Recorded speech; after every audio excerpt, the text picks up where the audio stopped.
नाली में हाथ डालबे तो धोई के पड़ी। सुन बेटा, नाली में हाथ डालबे तो धोई के पड़ी। आई चमाई से पंगा लेबे तो बेटा तो रोही के पड़ी।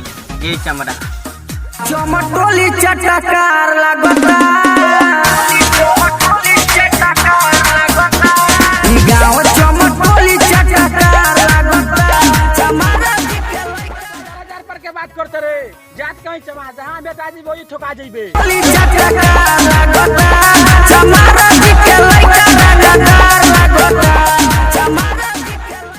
खेलते रहे तू जेल करे हम बेल करे हम खेल खेलते रहे। ए बेटा हम राजापुर वाली हैं तो कुत्ता नियर भोग हम रेलते रहे। तेरा घर वाला उठा के लेके चल जाए इतना हमारा में दम बा। ई तारा के तेरा घर वाला उठा के लेके चल जाए इतना हमारा में दम बा। तू समाज के माल ये करे जा ऐसे तार जवनिया आइटम बा।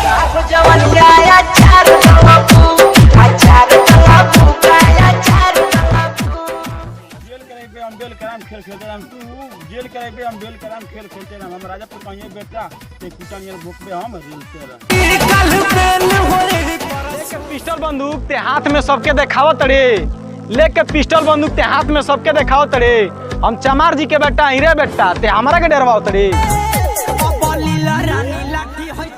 आवना जानी हमके तड़पावना कि जाना हमारा से मिले आवना जानी हमके तड़पावना। तू रोज बतियावलू वीडियो कॉलिंग में जुरिया में कि तू रोज बतियावलू वीडियो कॉलिंग में जुरिया में तनी ओढ़निया हटा के देखाओ ना ये जान तुहरा ला हद से गुजर जाए प्यार नहीं करबू तमा